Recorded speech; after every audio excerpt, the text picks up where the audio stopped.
அழகான காட்டில் ஒரு நாள் பெரிய திருவிழா நடந்தது. எல்லா மிருகங்களும் மகிழ்ச்சியில் கலந்து கொண்டன. அதில் ஒரு பிரபல நிகழ்ச்சி அனைவரின் கவனத்தையும் ஈர்த்தது. அது ஆமைக்கும் முயலுக்கும் ஒரு புதிய ஓட்டப்பந்தயம். பழைய போட்டியின் நினைவுகள் அனைவருக்கும் தெரிந்ததுதான். முயல் தன்னம்பிக்கையில் இருந்தது. ஆமை அமைதியாகவும் நிதானமாகவும் இருந்தது. போட்டி தொடங்கியது. முயல் வேகமாக பாய்ந்தது. பறக்கும் காற்றையே மிஞ்சும் வேகத்தில் அது ஓடியது. தூரமாக முன்னே சென்ற முயல், என்ன அமனம், நிறைய நேரம் இருக்கிறது என்று எண்ணியது. சிறிய ஓய்வு எடுத்தால் பிரச்சனை ஒன்றும் இருக்காது என்று அது கருதியது. அதனால் பெரிய மரத்தின் நிழலில் படுத்து கொண்டது.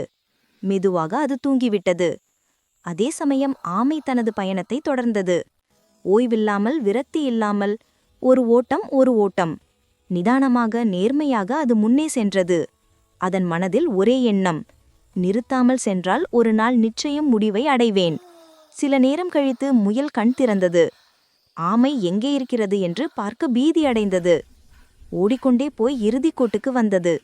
ஆனால் ஆமை ஏற்கனவே அங்கு நின்று கொண்டிருந்தது. அனைவரும் ஆமையை வாழ்த்தினார்கள். முயல் தன் தவறை உணர்ந்து தலைகுனிந்தது. இந்த போட்டி காட்டில் உள்ளவர்களுக்கு ஒரு அழகான பாடத்தை கற்றுக் கொடுத்தது. Thanks for watching. Subscribe me.